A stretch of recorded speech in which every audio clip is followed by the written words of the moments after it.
Ladies and gentlemen, boys and girls, children of all ages, welcome to the channel. You know who it is. It's your boy, World of Wrestling. I'm going to discuss a little bit about WWE Raw, August 29, 2022 review. There will be more of this being discussed on Random Wrestling Talk, episode number 31 tomorrow. So keep an eye out for that. I will be going live at 8:30 tomorrow.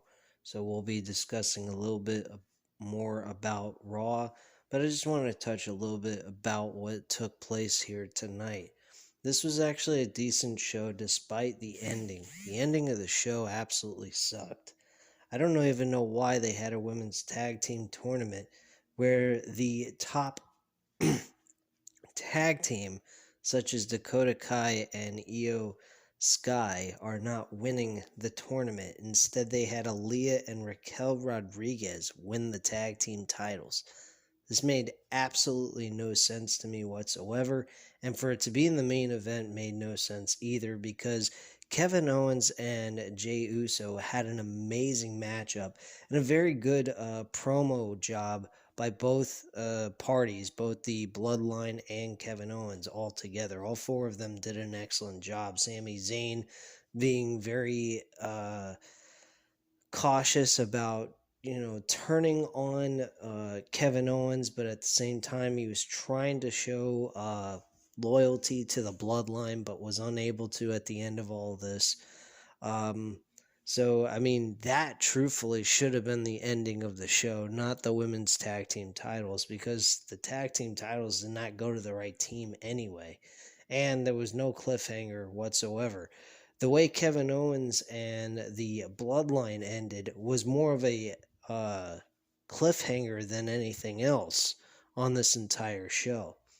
Kurt Angle also was there. He actually had a very, very entertaining confrontation with Chad Gable. I thought was kind of hilarious, a little over the top of comedy, but I thought it was decent nonetheless. And then we had the Street Profits go up against the Alpha Academy, and if Alpha Academy won, Kurt Angle would be under the services of the Alpha Academy itself, which would have been a little interesting, but I don't think Kurt Angle had any plans in being there long term. This is just a one-time thing in Pittsburgh.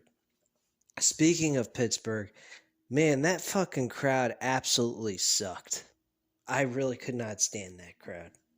I I was telling Matt 87 Eagle, I was like, bro, WWE needs to stay far the fuck away from Pittsburgh as humanly possible because this crowd was terrible. One of the worst WWE crowds I have ever seen since Triple H has been in creative. This is sickening. An entire show that seemed like they put some effort into this show. They didn't just throw things in there just for the sake of doing it. It was no way anything like a Vincent McMahon type of Raw.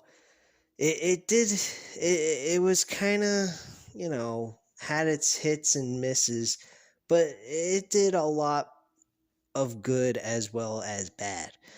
Some of the show was kind of boring, I will admit that, but I mean, there was some things that they touched on that was for the pay-per-view that they did an excellent job. For example, the storyline with Seth Rollins and Matt Riddle. Holy shit. By the way, Matt Riddle's full name is back, thank God. Their promo was excellent. Matt Riddle touched on how Becky Lynch is more of a man than Seth Rollins. And when they went on commercial break and they came back, they showed us the footage of what took place when they went to commercial break. And Seth Rollins, he, in a way, kind of like broke character in my book. He said, hey, you like touch... He said, you still there, Matt? And he goes, yeah. And he goes, you like touching shit about my family? How about this for touching things in people's family lives? Your wife divorced you and took your fucking kids. He's like, I'm gonna fuck you. I'm like, he's saying the F-bomb multiple times, and he says, there, how you like that, bitch? And I'm like, holy shit, this is Seth Rollins. They're talking about TV 14. Are they serious? Who the fuck needs TV 14 if they're able to push the envelope the way they did in this promo? This is insane what they did here. I'm looking forward to Seth Rollins and Matt Riddle. That's going to be a hell of a fucking match. Kurt Angle and Edge backstage. Holy shit, that was funny too. That was fucking hilarious. I had a good time watching that. He's showing him photos from old history when Edge was beating him for major belts and shit like that. And he had like writing on the back of each of the pictures. And the first one that he looked at, he didn't see anything. So he thought nothing's going on here, no funny business. But as he looked through more of the pictures, there was actual writing on the back of each one of them. And he got to the end and it says, "And you still suck." And he's apologizing for beating him for tag team titles, the WCW US Championship, back when they were doing the WCW ECW versus WWF Invasion storyline. And then he also brought up about how he was the one who shaved his head bald, and so on and so forth. And actually, Kurt Angle has never beaten Edge before, ironically. So I thought that was kind of interesting. I was like thinking to myself, has Kurt Angle ever beaten Edge? And I'm like, no, he hasn't. Edge wasn't even the main event scene at the time when he was beating Kurt Angle all these times. So it was pretty interesting, just going back, thinking about the past history of Edge and Kurt Angle.